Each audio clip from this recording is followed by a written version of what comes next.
కార్యక్రమం ముగింపు దశకు వచ్చింది. చివరిగా మన రాష్ట్ర మహిళా కన్వీనరు పొట్ట యాదమ్మ గారు మాట్లాడి ముగించాల్సిందిగా కోరుచున్నాం. అధ్యక్ష కార్యదర్శులకు నమస్కారం. వినబడతలేదు అందరికీ 9 నెలలు 8 నెలలు 6 నెలలు 4 నెలల వరకు జీతాలు ఆపిండు. రేవంత్ రెడ్డి వచ్చి మనకు జీతాలు ఇస్తాడేమో, మనల్ని చక్కదిద్దుతాడేమో అనుకుంటే అందరిని ఒకరితోనే పట్టించిండు.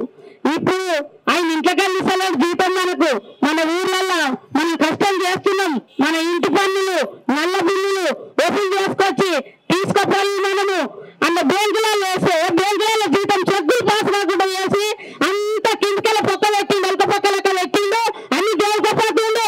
మళ్ళీ మాత్రం బజార్ తీరుస్తున్నాడు. మన పిల్లలకి ఏంది మనకేంది ఏం తినుకుంటా చేద్దాం మనం పని ఎందుకు చేయాలి? ఈ పని మనం చేయకుండా మనం బంద్ అయితే ఇంకెవరన్నా చేస్తారా? వాళ్ళకే 6 నెలల జీతం ఇవ్వాలి, మనకేమి ఇస్తారు అనుకుంటారు కదా.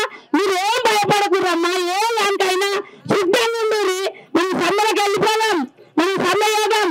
సమ్మె చేయాలంటే మనం చేసేది కావాలి. వాటర్ మెన్లతోనే ఉంటాయి మొత్తం కథ అంతా. వాటర్ మెన్లు డ్రైవర్లు వీళ్ళు మాత్రమే వీళ్ళు నీళ్లు పెట్టకుండా ప్రాణాలు తీసుకుపోయి వీళ్ళందరూ తీసుకుపోయి ఒక తాన ఏళ్ళు అడిగి వేసి వచ్చిన వాళ్ళు మనందరం కలిసి వాళ్ళని అక్కడ బంధిస్తేనే ఈ ఊరు మన జీతాలు సాల్వ్ అవుతాయి. అప్పుడు ఊరు మొత్తం జిల్లాలు రేవంత్ రెడ్డి గారు పోతారు. ఏంది పరిస్థితి ఏంది? ఈ ఎండకు మేము ఏరుగా గుడ్డలాడుకో దాని అడుగుతారు. అప్పుడు సఫలం అవుతాడు ఆయన, అప్పుడు మనకు జీతాలు ఇస్తాడు.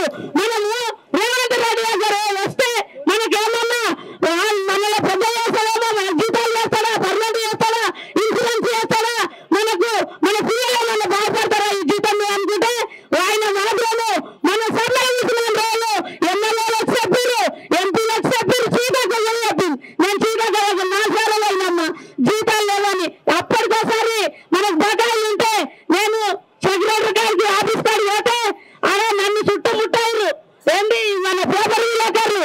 వాళ్ళ ముందు నేను పెద్ద లొల్లి పెట్టినందుకు వాళ్ళ నైట్ మనకు కొన్ని జీతాలు వచ్చినాక మధ్యలో మళ్ళీ అప్పటి ఇప్పుడు దాకా ఆపిండు.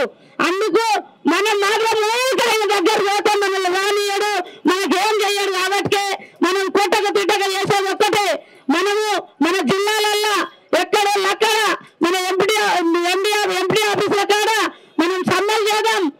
నేను వాటర్ బంద్ చేద్దాం, చెత్త ట్రాక్టర్ తిరగద్దు, మనం సఫాయి చేయకుండా ఏం కాదు, ఏ మొత్తం ఏం కాదు మనకు. కానీ వాటర్ మేము చెత్త ట్రాక్టర్ ఇద్దరు వాళ్ళు కలుసుకుంటే మనకు 15 రోజులు కూడా పట్టది.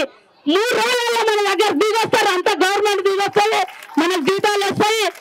ఇప్పటికే పోలీసు వాళ్ళు బాగా ఆదరిస్తున్నారు. అయిపోయి టైం మీకు ఇచ్చిన టైం అయిపోయిందని అడుగుతారు. కాబట్టి ఈ సభకు వచ్చిన మీరందరూ మంచిగా ఇంటికి మళ్ళా చేరండి. ఇప్పుడు మీకు ఎప్పుడు సమ్మె చేయాలన్నది మేము ఎక్కడ మీ లీడర్ అని చెప్తాం. కాబట్టి ఈ సభ నేను ముగించుకున్నాను. యాదక్క గారికి ధన్యవాదాలు.